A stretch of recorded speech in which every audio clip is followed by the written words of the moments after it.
ពេលនេះជាពេលវេលាពិបាកវាចាមេលះបងកាយា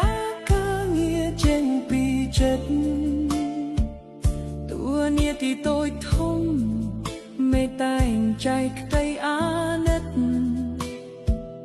មេខំគិតគូរសុពិតសោះការនៅក្បែរមេលអោប្រៀបដូចឆ្អើងទុកនាំមកជានិច្ចសំដីពីកពេកលោកអប់រំប្រៀបដូចម៉ែទោះខុសតិចតួចលោកស្ដីប្រដៅអោយកែណែនាំអោយប្រែជួយការងារដើម្បីប្រជាថ្ងៃនេះជាថ្ងៃចុងក្រោយនៃថ្ងៃធ្វើការកូនចៅហូននេត្រាចង់ខាត់ពេលវេលា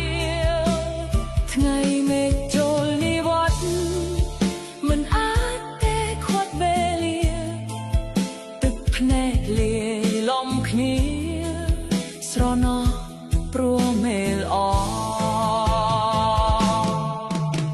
មេតែងយល់សុខទុកកូនចៅមេដាក់គោលដៅអភិវឌ្ឍមូលដ្ឋានអំណរលោកតែចោះក្នុងសហងពីគ្រោះយោបល់ប្រជាសាទរមិនចង់ឲ្យលោកចាកចេញត្រៀងអាឡ័យ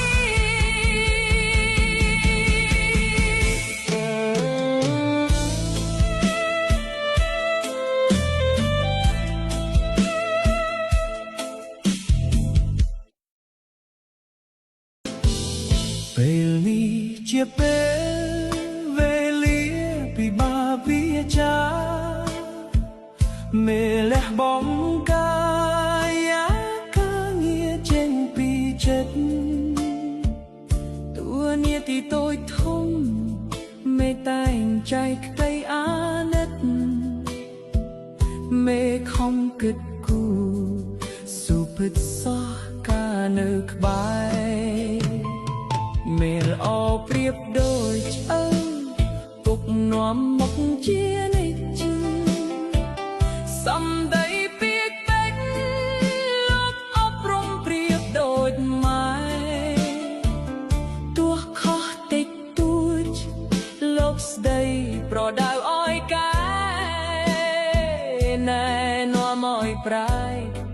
ជួយការងារដើម្បីប្រជាថ្ងៃនេះជាថ្ងៃចុងក្រោយនៃថ្ងៃធ្វើការកូនចៅហូននេត្រាចង់ខាត់ពេលវេលាថ្ងៃមេឃចូលនិវត្តន៍មិនអាចទេខាត់វេលាទឹកភ្នែកលាយលំគ្នាស្រណោះព្រោះមេលអមេតែងយល់សុខទុកកូនចៅមេដាក់គោលដៅអភិវឌ្ឍមូលដ្ឋានអំណរលោកតែចោះក្នុងសហងពីគ្រោះយោបល់ប្រជាសាទរមិនចង់ឲ្យលោកចាកចេញត្រៀងអាឡ័យ